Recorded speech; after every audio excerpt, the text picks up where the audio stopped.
अमरीकी बेस जल गया, धुआं धुआं हो गया। जहां शैतान कह रहा था कि ईरान हमला नहीं कर पा रहा है, सीधी खबर बिना ज्यादा बोले भैया जी, कुवैत में अमरीकी बेस पर ईरान का हमला और कुवैत का अमरीकी बेस धुआं धुआं।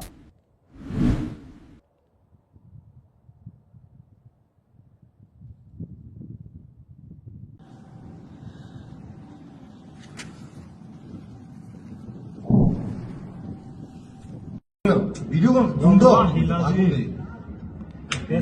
দ্বিতীয় বার অবস্থা দেখছেন। बहरीन ने भी कंफर्म किया है। बहरीन ने कहा है ईरान ने 2 मिसाइल दागी और वो दोनों मिसाइल होटल पे हिट हुई। डैमेज हुआ लेकिन किसी की जान नहीं गई। इसका मतलब पहला ये कि बहरीन हो या कोई अरब देश अब रोक नहीं पा रहे ईरान के हमले और मिसाइल और ड्रोन, ठीक, और गिर रही हैं, सटीक जगह मिसाइलें लग रही हैं, लेकिन दोस्तों रोक नहीं पा रही हैं अरब कंट्रीज। ये है हैदरी हमला। बहरीन की बिल्डिंग दिखा देता हूं आपको, देखिए।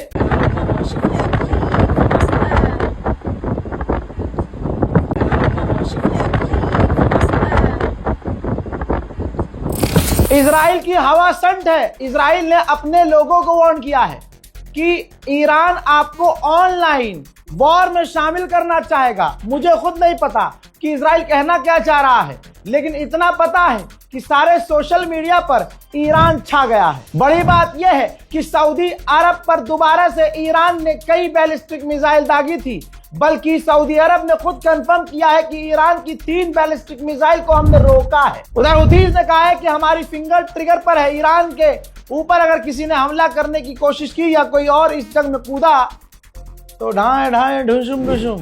रिपोर्ट ये आ रही है कि अमेरिका के जो लीडर्स हैं दूसरे, वो डोनाल्ड ट्रंप से कह रहे हैं कि बस करो, जंग खत्म करो। लेकिन अब कहानी में ट्विस्ट ये है कि अरब के देश, अरब के लीडर अमेरिका से कह रहे हैं नहीं नहीं नहीं, अब मारो, अभी और मारो, क्योंकि दोस्तों पूरी दुनिया में अमेरिका और इजराइल से ज्यादा अरब पिटा है। अमेरिका और इजराइल ने जितने हमले ईरान पर किए उससे कहीं ज्यादा हमले ईरान ने अरबों पर कर दिए। अब इज्जत चली गई नाली में, तो अब बेचारे अरब कह रहे हैं अमेरिका से नहीं यार, अभी खत्म मत करना, बड़ी बेइज्जती होगी, थोड़ा तो और मार लो। कमाल यह है कि ईरान ने अरबों को इतना पीट दिया है, अरबों के अंदर अमेरिका के बेस को इतना तबाह किया है कि सऊदी अरब खौफ में आ गया है। सऊदी अरब ने अरब लीग से रिक्वेस्ट की है कि तुरंत इमरजेंसी मीटिंग कीजिए, तो अरब लीग ने ऐलान किया है कि वो इमरजेंसी मीटिंग की तैयारी कर रहे हैं। ईरान के हैदरी हमले से पूरी दुनिया हिल गई है। अरब जिन देशों ने वादा किया था दूसरे देशों से, वेस्टर्न देशों से, कि हम आपके मुल्क में पैसा लगाएंगे, अब अरब सोच रहे हैं कि अब हमें सोचना पड़ेगा कि पैसा लगाना है कि नहीं लगाना है, क्योंकि हम खुद इतना नुकसान झेल चुके हैं। जिस ईरान को डोनाल्ड ट्रंप अपने बयान से कमजोर बताने की कोशिश कर रहा है, दुनिया देख ले कि जॉर्डन में उसी अमेरिका का सबसे खतरनाक air defence system, third air defence system, उस थर्ड एयर डिफेंस सिस्टम का रडार ईरान ने उड़ा दिया है। अल्लाह अकबर। 5 दिन की जंग में देखिए हैदर के लाल से लड़ने का रिजल्ट क्या हुआ, अली वालों से लड़ने का रिजल्ट क्या हुआ, इस्लाम के मानने वालों से लड़ने का रिजल्ट क्या हुआ। दुश्मन ने सोचा ये अल्लाह वाले बड़े कमजोर हैं, निहत्ते हैं, इनके पास है ही क्या। भाई साहब, पेंटागन ने अमेरिकी कांग्रेस से कहा है भैया पैसा दो और रिपोर्ट है, हाँ लगी है रिपोर्ट, भैया पैसा दो और पैसा दो, हमें हथियार चाहिए। सच्चाई यह है कि अरब को निशाना नहीं बना रहा है ईरान। अरब देशों में जहां जहां अमेरिकी बेस है उनको खाक कर रहा है ईरान। इराक के अंदर अमेरिकी मिलिट्री बेस को ईरान ने जला जला कर राख कर दिया। ভিডিও বন্ধ দ্বিতীয় বার অবস্থা দেখছেন। ভিডিও বন্ধ দ্বিতীয় বার অবস্থা দেখছেন। मेरे दोस्तों, IRGC के कमांडर ने क्या चुम्बेश्वरी बयान दिया है और बिल्कुल हकीकत है। उन्होंने कहा है कि इस जंग के बाद वर्ल्ड ऑर्डर चेंज हो जाएगा, जो सारी अकड़ है अमेरिका की निकल जाएगी। जो खुद अमेरिका के एलाइज हैं वो अमेरिका पर भरोसा नहीं कर पाएंगे और अमेरिका जितना मजबूत है उतना मजबूत अब आज के बाद नहीं रह पाएगा.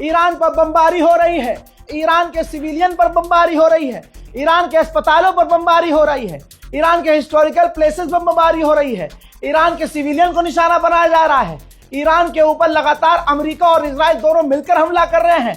ईरान का नुकसान भी हो रहा है, ईरान के लोग भी मारे जा रहे हैं, ईरान के लोग भी घायल हो रहे हैं. लेकिन वाह रे हुसैनियों, वाह रे करबला के मानने वालों, जो कहा था करके दिखा दिया.